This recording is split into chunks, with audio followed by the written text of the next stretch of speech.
کہ صاحب آپ میز کی تعریف کر رہے ہیں، اس کا میز کا بنانے والا جو کارپینٹر ہے اس کی تعریف نہیں کی آپ نے، تو غلط ہے نا. دیکھیے اصل میں میز کی تعریف کرنا میز کے بنانے والے کارپینٹر کی تعریف ہے جی.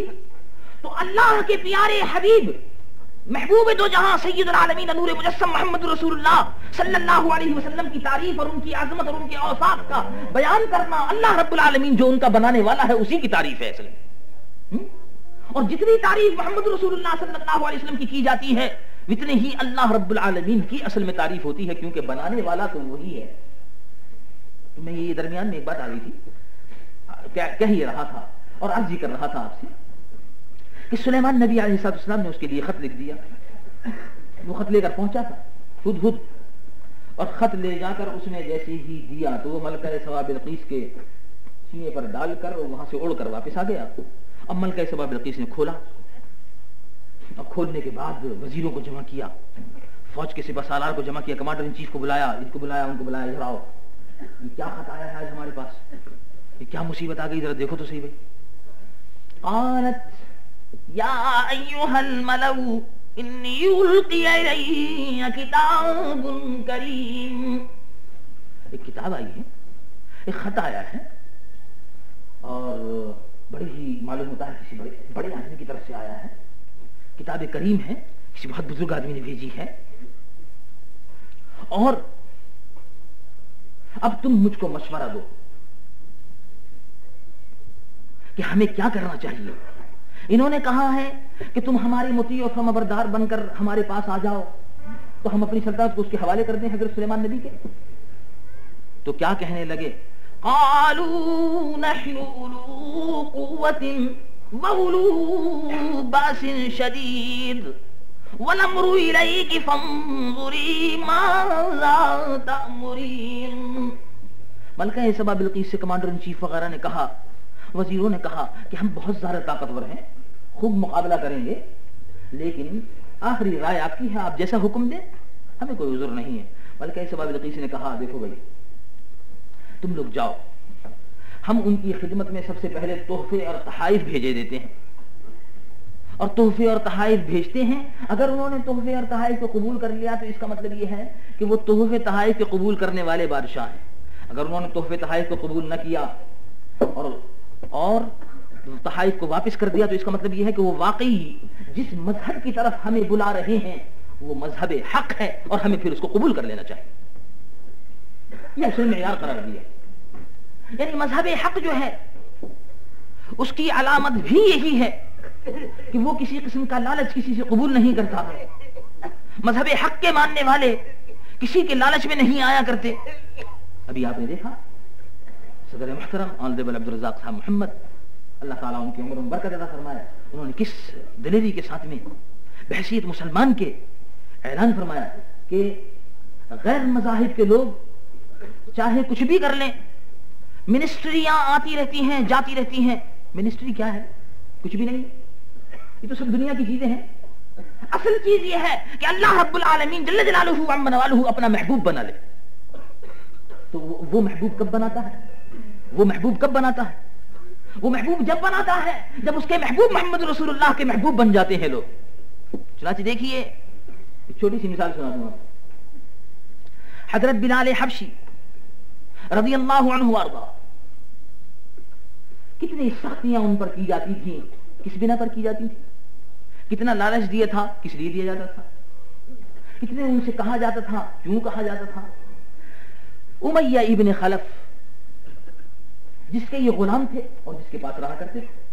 تو آپ جانتے ہیں غلام سلیب، اس زمانے میں غلاموں کی پوزیشن صرف یہ تھی.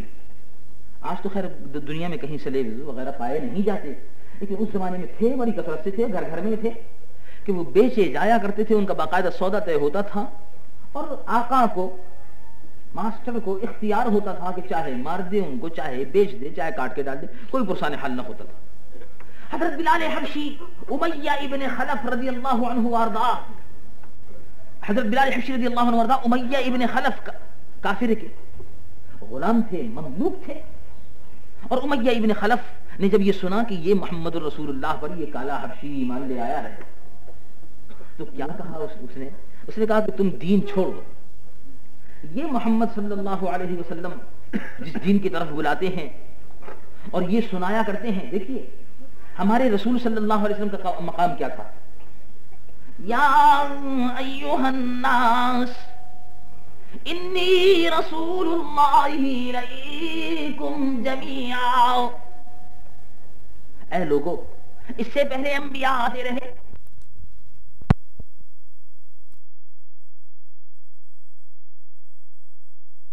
ایسی ایسی عمارتیں ہیں مختلف مقامات پر بھی بن چکی ہیں. 41 منزل کی وہ عمارت بڑی عظیم الشان ہے، اس میں جایا جائے اور اس کے بعد اس کے پیچھے میلوں کا علاقہ ہے جہاں ان کی آبزرویٹری ہے، اتنی کیا کیا اس میں ہے.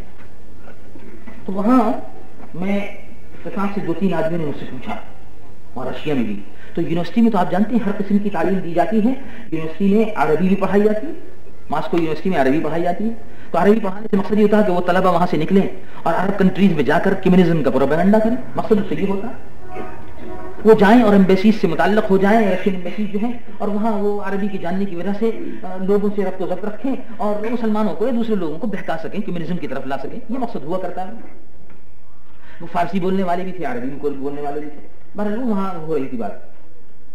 اسی زمانے میں نے سنا کہ وہ چاند پر پہنچنے کی تیاریاں ہو رہی ہیں، راکٹ بنایا جا رہا ہے، میزائل بنایا جا رہا ہے، یہ ہو رہا ہے، وہ ہو رہا ہے. ہم سوچتے ہیں کہ اچھا بھی ٹھیک ہے، پہنچنا چاہیے، ضرور یہ جانا چاہیے ان لوگوں کو. اللہ کرے جلدی سے پہنچے، آسمان کی طرف ہونے تو صحیح، جلدی سے راکٹ بنے تو صحیح، کچھ تو چلے. اگر کم از کم چاند تک نہ پہنچ سکے پہلے ہی آسمان تک پہنچ کر چلے آئے. تو 2-3 آدمی نے کہا کہ صاحب یہ کیوں آپ دعا ہیں کہ روس والے جلدی سے پہنچ جائیں. کہ روس والے نہیں، صرف روس والے نہیں، امریکہ والے بھی پہنچ جائیں، برطانیہ والے بھی پہنچ جائیں، جو بھی ہو. بہرحال کوئی بھی دنیا میں ایسی قوم مل جائے جو جلدی سے پہنچ جائے. صاحب آپ کو کیوں فکر ہے ان کے پہنچنے کی جلدی سے؟ میں نے کہا اس لیے ہمیں فکر ہے ان کے پہنچنے کی کہ یہ ہم سے یوں کہا کرتے ہیں کہ مسئلہ معراج جو ہے بالکل غلط، کوئی جا ہی نہیں سکتا اوپر. ہم کہا کرتے ہیں اللہ کے پیارے حبیب صلی اللہ علیہ وسلم معراج کی شب میں بیت المقدس سے لے کر پہلے آسمان پر تشریف لے گئے، پہلے آسمان سے 7ویں آسمان پر گئے، اللہ رب العالمین سے ملاقات فرمائی، پھر راتوں رات واپس تشریف لے آئے. اس پہ اعتراض کرتے ہیں لوگ بات. اور یہ یورپ والے تو خصوصی سے کہہ دیا کرتے ہیں صاحب یہ تو کتنی غلط سی بات ہے، یہ تو خام خواہ کا علماء نے ایک ڈھونگ رچا رکھا ہے. مولوی دیکھیے صاحب کیسے ڈھکوسنے کی، کوئی آسمان پر جا سکتا نہیں جا سکتا.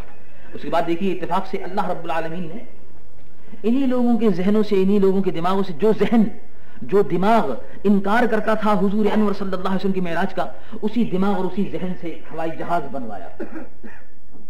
جو ذہن اور جو دماغ انکار کرتا تھا آسمان تک پہنچنے کا، اسی سے میزائل بنوایا، اسی سے اسپوٹنک بنوایا، اسی سے لائکا کتیا کو بٹھوایا اور اوپر بھیجوایا، تم چلاؤ گے. اب جب انہوں نے اوپر تک پہنچنے لگے، اب ان سے کہو معراج شریف، تو ہاں کہتے تو ہیں کہ واقعی پہنچ تو سکتے ہیں. اب کہنے لگے دیکھیے آپ دیکھا. تو اللہ رب العالمین کو اپنے پیارے محبوب محمد رسول اللہ کی معراج کی تصدیق کرانے کے لیے یہ راکٹ اور میزائل اور اس زمانے میں، اس ماڈریٹ دنیا میں، اس ماڈرن دنیا میں، اس ایٹمک ایج میں بنوانے پڑے تاکہ یہ لوگ کچھ تو مان جائیں. ویسے یہ آپ یقین فرمائیے کہ یہ پہنچ نہیں سکتے وہاں تک، یہ پہنچ نہیں سکتے وہاں تک. ہاشا وکلا، کبھی نہیں پہنچ سکیں گے. دیکھ لیجیے گا، ہم بھی زندہ ہیں انشاءاللہ اور آپ بھی دیکھ لیجیے گا. کیوں نہیں پہنچ سکیں گے وہ سن لیجیے. یہ پہنچ تک اوپر تک رہ جائیں گے، بس آگے نہیں بڑھ سکیں گے. اور آگے بڑھنے سے پہلے یہ بھی آپ یقین فرما لیجیے کہ پھر ختم بھی ہو جائے گا. کیوں؟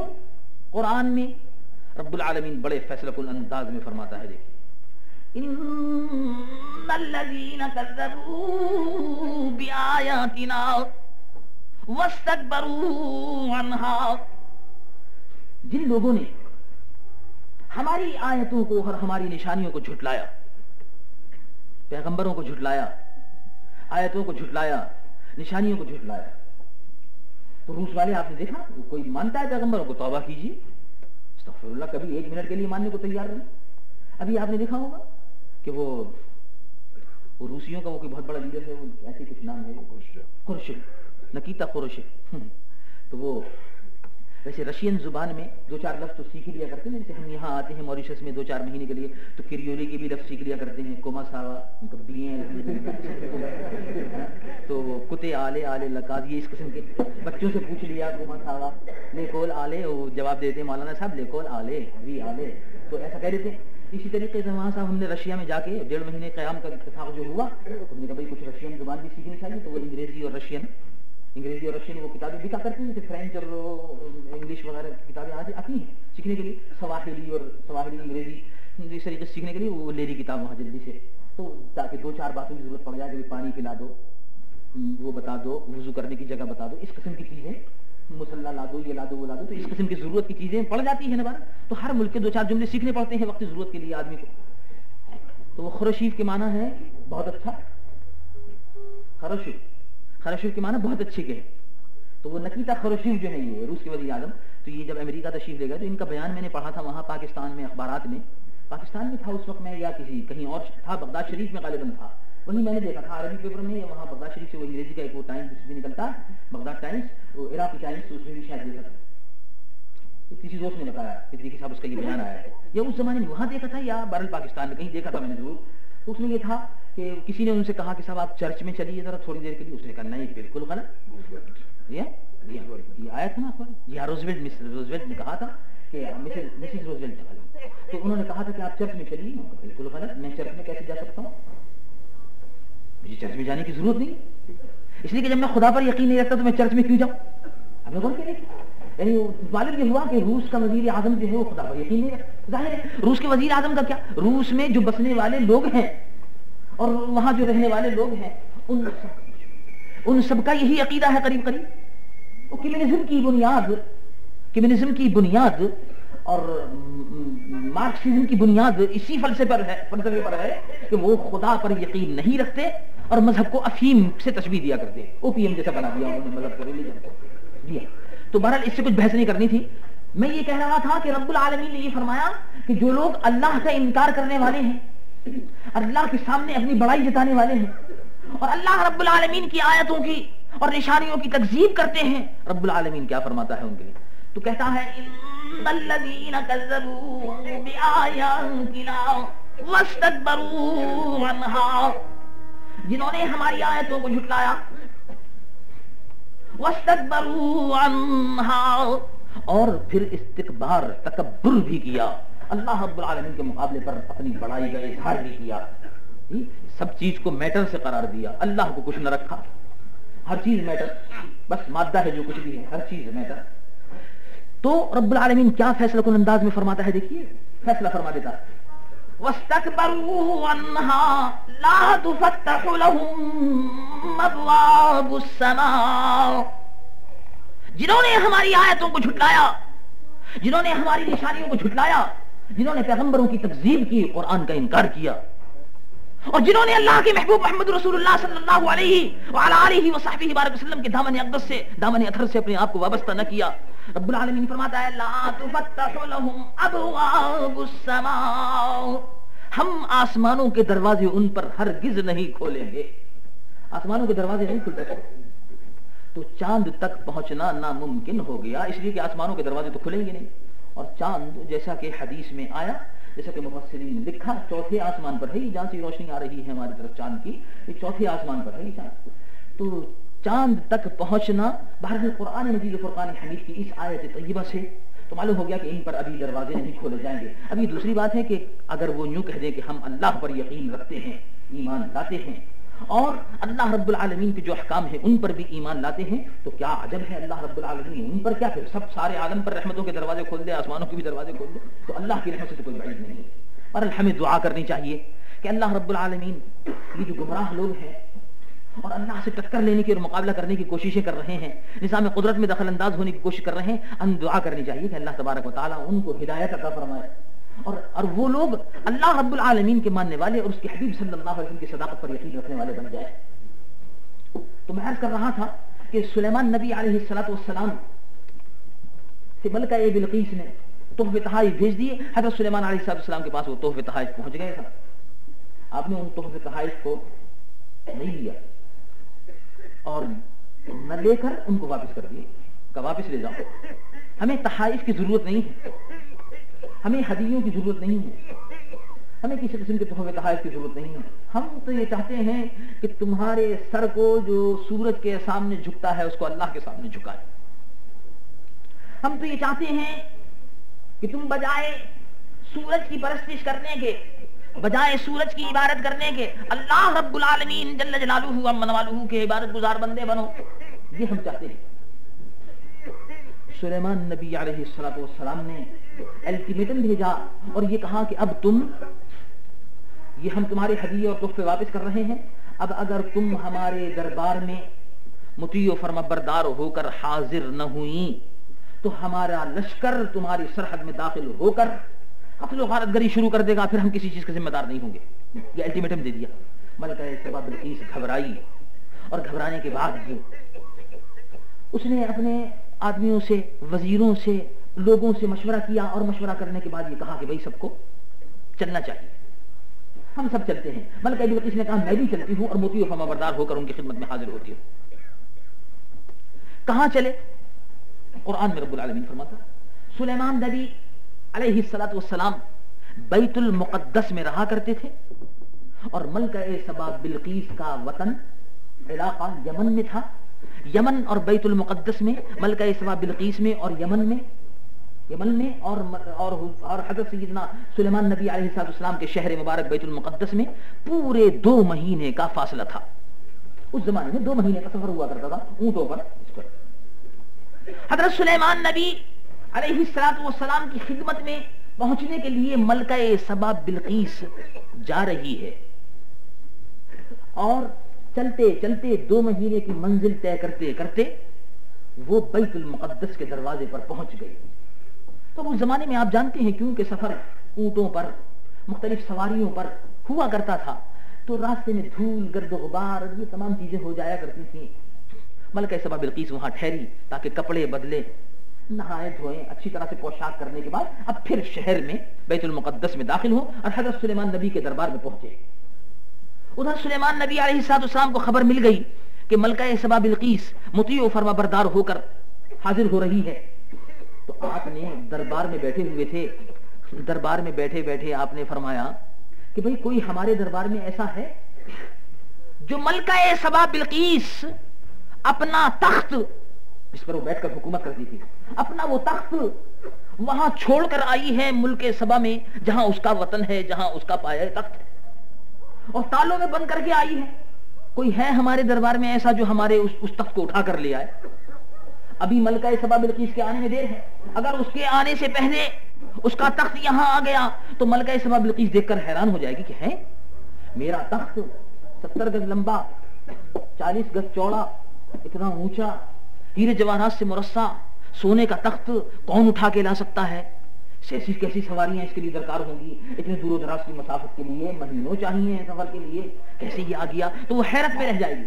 سلیمان نبی علیہ السلام کا مقصد یہ تھا کہ اس کو یہ معجزہ دکھائیں، اور یہ معجزہ دکھانے کے بعد اس کو قائل کر سکیں کہ تو ہمارے سامنے جو جھک کر آ رہی ہے، تو دیکھ اللہ کے بندوں کی طاقت یہ ہوا کرتی ہے کہ وہ جس چیز کو چاہتے ہیں اپنے سامنے حاضر کر لیا کرتے ہیں۔ تیرا اتنا عظیم الشان تخت تھا، وہ بھی ہم نے لا کر یہاں رکھ دیا۔ یہ آپ کا مقصد تھا، اور اس مقصد کو پورا کس سے کرانا چاہتے تھے؟ آپ نے اپنے امتیوں سے کہا، آپ نے اپنے دربار میں کہا، حل خود بھی کر سکتے تھے۔ خود کیسے کر سکتے تھے؟ میں نے آپ سے ابھی عرض کیا کیا طاقت دی تھی اللہ نے۔ قرآن میں رب العالمین فرماتا ہے وَسَخَّرْنَا لَهُ الرِّيحَ تَجْرِي بِأَمْرِهِ رُخَاءً حَيْثُ أَصَابَ۔ سلیمان نبی علیہ السلام کے لیے ہم نے ہواؤں کو مسخر کر دیا تھا، جدھر سے چاہتے تھے ادھر کو پلٹ دیا۔ تو جن کے لیے ہوائیں مسخر ہوں، جن کے لیے زمین کو اللہ رب العالمین نے مسخر کر دیا ہو، جن میں شیاطین کو جن کے لیے مسخر کر دیا ہو، ان کی کیا طاقت ہوگی؟ لیکن بہرحال وہ کہتے ہیں دربار میں ایکم یاتینی بعرشها قبل ان یاتونی مسلمین۔ سلیمان نبی علیہ السلام نے فرمایا تم میں کون ہے بھائی جو اس ملکہ سبا بلقیس کے تخت کو لے آئے قبل اس کے کہ اب وہ بلقیس آنے والی ہے ہمارے دربار میں، کچھ گھنٹے کے فرق سے، یعنی آدھ گھنٹے میں، 1 گھنٹے میں آنے ہی والی ہے بس اب، کیونکہ دروازے پر تو ہے وہ شہر کے باہر۔ تو جنوں کا بادشاہ، جن بھی آپ کے مطیع و فرما بردار تھے، جنوں کا بادشاہ کھڑا ہوا۔ رب العالمین قرآن میں فرماتا ہے، یہ قرآن ہی کا واقعہ ہے، قال عفریت من الجن انا آتیک بہ قبل ان تقوم من مقامک وانی علیہ لقوی امین۔ جنوں کے بادشاہ نے کہا کہ اے سلیمان علیہ السلام اگر آپ اجازت دیں تو آپ کا دربار برخاست ہونے سے پہلے دربار فجر کی نماز سے لے کر ظہر کی نماز کے وقت تک یعنی زوال کے وقت تک ہوا کرتا تھا، اشراق کے وقت سے لے کر یعنی فجر کے بعد سے لے کر اور ظہر کے زوال کے وقت تک ہوا کرتا تھا. تو زوال کے وقت سے پہلے پہلے میں تخت لے کر آ جاؤں گا. تقریباً 2 گھنٹے کا وقفہ اس نے بتایا. حضرت سلیمان نبی علیہ السلام نے اس کے جواب میں کہا کہ یہ وقت ناکافی، اگر تم ادھر لانے کے لیے گئے، تم نے دیر لگائی جیسے کہ تم کہتے ہو دربار کے برخاست ہونے سے پہلے، اور تمہارے چلتے ہی ملکہ سبا بلقیس اگر آ گئی تو تخت تو نہیں ہوگا، تو ہم کیا دکھا سکیں گے اس کو؟ اگر تخت ہو موجود تو ہم بتا سکیں گے اس کو کہ ہماری قوت کیا ہے. تو پھر آپ نے کہا بھائی کوئی ہے ہمارے دربار میں، کوئی ہے ہماری امت میں جو ملکہ سبا بلقیس کا تخت جو 2 مہینے کے فاصلے پر تقریباً 700 میل بیت المقدس سے یمن 700 میل کے فاصلے پر جو تخت ہمارا رکھا ہوا ہے، نہیں 700 میل نہیں، تقریباً 550 میل، تقریباً 550 میل جو ہمارا تخت رکھا ہوا ہے، وہ جو ملکہ سبا کا تخت رکھا ہوا ہے، کون ہے جو اس کو اٹھا کر لے آئے ابھی حال کے حال میں؟ تو ایک صاحب اٹھے. کون تھے یہ؟ آصف ابن برقیہ. کون تھے یہ؟ حضرت سیدنا سلیمان نبی علیہ السلام کے امتی. کون تھے یہ؟ اس زمانے کے ایک ولی کامل اور عارف باللہ. کون تھے یہ جن کو اللہ رب العالمین نے مرتبہ ولایت پر سرفراز فرمایا تھا؟ کون تھے یہ جن کی شان میں رب العالمین فرماتا ہے الا ان اولیاء اللہ